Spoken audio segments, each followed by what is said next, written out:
Minority Report is the worst movie I have ever seen in my life. Watching it is one of the worst experiences I have ever had in my life. This film and I have a long and detailed history. I have seen films that I hated beyond belief, and I have even walked out on films before. Two, in fact. The first was Clueless, and the second was The Last Samurai. But this was the first movie in my life that was so bad, I actually went back to the counter and asked for my money back. On sheer principle. If you've ever seen the South Park episode, The Passion of the Jew, it was a lot like that. Remember when the guy at the counter told Stan and Kyle that he couldn't give them a refund because they sat through the whole movie and that they'd have to take it up with either the director or the studio? Yeah, they really will do that. And if I had had the time or the money, I would likely have taken a page from that episode's book and tracked Steven Spielberg down for my money. Instead, I wrote Spielberg a letter expressing my dislike for the film, and along with my ticket stub, sent it on its way. This was around mid-2002, if I'm not mistaken, and to this day, I have not heard back from him. There are two specific people who I hold responsible for this absolute nightmare of a film. One is Steven Spielberg, and in a rare instance where I will actually bring another critic into one of these reviews, Roger Ebert is the second. I'll get back to that in a bit. But first, why would I hold Spielberg responsible for this rather than Scott Frank and John Cohen, the writers? Well, here's the thing. This movie did moderately well at its release. Since then, it has faded into obscurity. Almost no one remembers this film at all, and I, in fact, found it in a $10 DVD bargain bin at a local pharmacy. That's still too good for this film. Had Steven Spielberg not thrown his weight and his clout behind this project, it wouldn't even have gotten that far. The two clowns that wrote this piece of shit wouldn't even have been able to put finger to keyboard in writing this abysmal screenplay without his endorsement. And even if they had, no one would have given this film any attention whatsoever without the Spielberg seal of approval on it.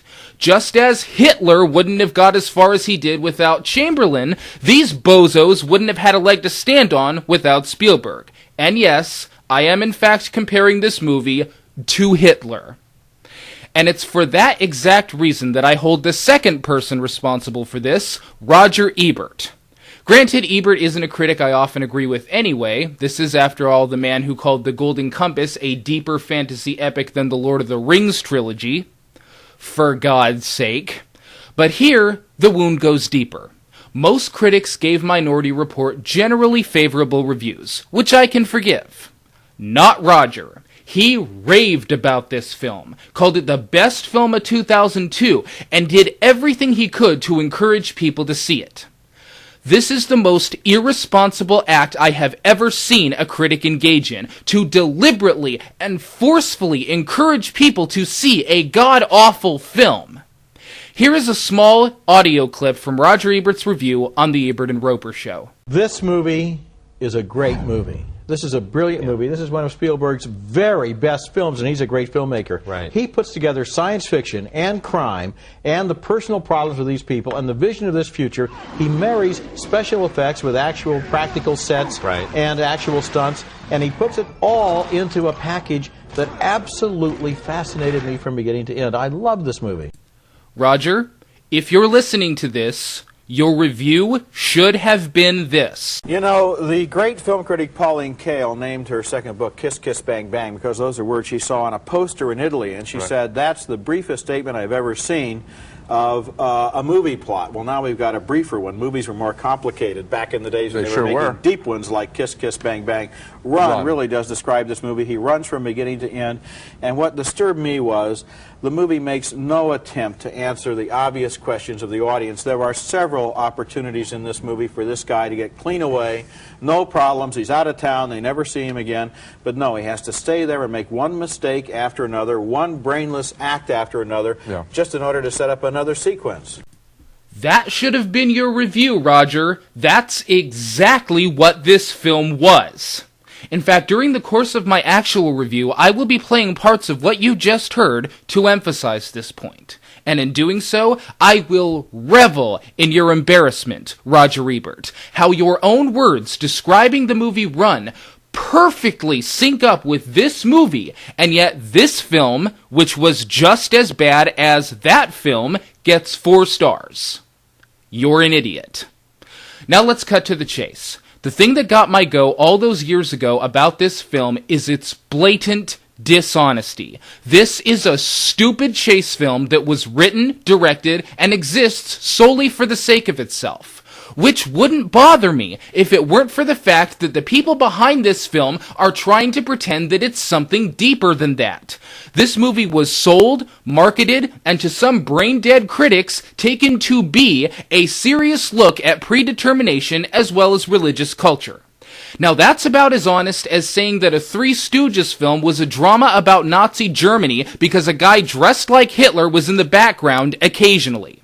Predetermination and religion are shown and mentioned in passing in this movie, but that doesn't mean that's what this movie is about. It only means that's what they want you to think it's about to get you into the theater so that a dumb chase flick could maybe do a little better than it would had they been honest about what kind of film they were actually making. That is why this is the worst film I have ever seen in my life. If you go to something like Disaster Movie or Baby Geniuses, you're in for a bad time, but you already know what you're getting yourself into. This is a film that lies right to your face. A film that tells you it didn't steal your wallet as it's holding it in its hand. A film that truly does pee on your leg and tell you it's raining. You know damn well this movie sucks. You know damn well this movie sucks, and yet you duped people into thinking that it's some kind of cerebral metaphysical epic. If either of these two individuals actually believed that this movie was good, that it was worth your time, that you should actually pay to watch it, they are either stupid or they're lying. There is no other possible explanation. I think I've said my piece on all this, so stay tuned, because a review of Minority Report, the worst movie I have ever seen in my life, is soon to come.